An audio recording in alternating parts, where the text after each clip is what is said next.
Assalamualaikum warahmatullahi wabarakatuh. Perkenalkan, nama saya Kaifiatur Rahma dengan NIM channel D022011 dari kelas F Perpajakan dengan mata kuliah Pajak Penghasilan Pemotongan dan Pemungutan. Baiklah, di sini saya akan menjelaskan materi tentang pemotongan pajak penghasilan pasal 4 ayat 2 final. Pertama, pengertian pajak penghasilan pasal 4 ayat 2 final. Pajak penghasilan pasal 4 ayat 2 adalah pajak penghasilan atas jenis penghasilan tertentu yang bersifat final dan tidak bisa dikreditkan dengan penghasilan pajak terutang. Maka dari itu, pajak penghasilan pasal 4 ayat 2 ini dikenal sebagai pajak penghasilan final. Pajak penghasilan pasal 4 ayat 2 merupakan pemotongan atas penghasilan yang berkaitan dengan jasa dan sumber tertentu seperti jasa konstruksi, sewa tanah dan bangunan, hadiah undian, dan lain sebagainya. Kategori pajak penghasilan pasal 4 ayat 2. Pajak penghasilan pasal 4 ayat 2 dipotong pihak lain. Dalam hal ini, wajib pajak yang telah memotong atau dipungut pajak penghasilannya hanya akan menerima bukti pemotongan pajaknya dari pihak pemotong. Yang kedua, ada pajak penghasilan pasal 4 ayat 2 disetor sendiri. Dalam hal ini, wajib pajak sebagai pihak pemotong atau pemungut pajak harus menyetorkan kas dan ke kas negara. Objek pajak penghasilan pasal 4 ayat 2. Yang pertama ada bunga deposito atau obligasi. Yang kedua hadiah.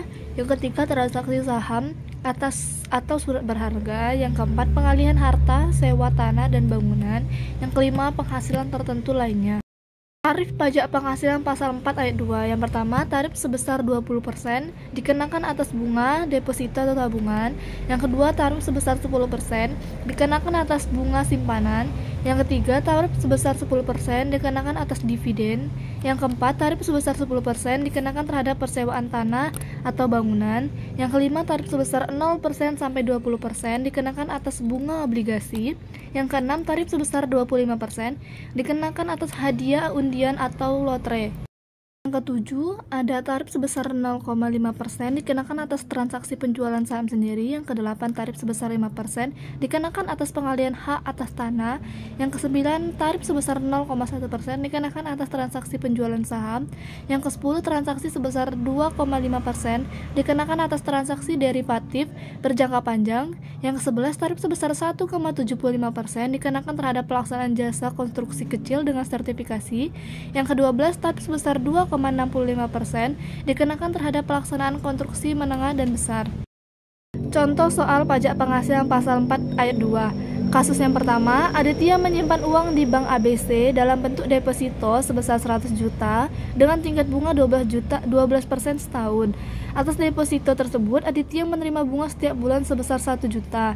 Berapa besar pajak yang harus dibayar atas bunga deposito Aditya? Jawabannya, pajak penghasilan pasal 4 ayat 2 yang dipotong bank ABC adalah 20% dikali 1 juta sama dengan 200.000. Pajak deposito per tahunnya 200.000 dikali 12 sama dengan 2.400.000.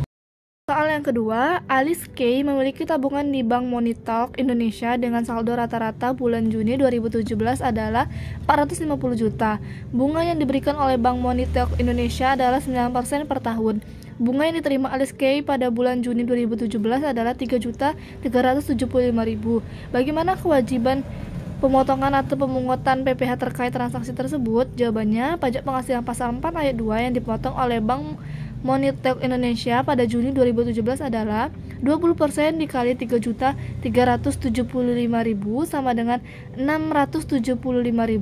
Pajak tabungan per tahunnya 675.000 dikali 12 sama dengan 8.100.000.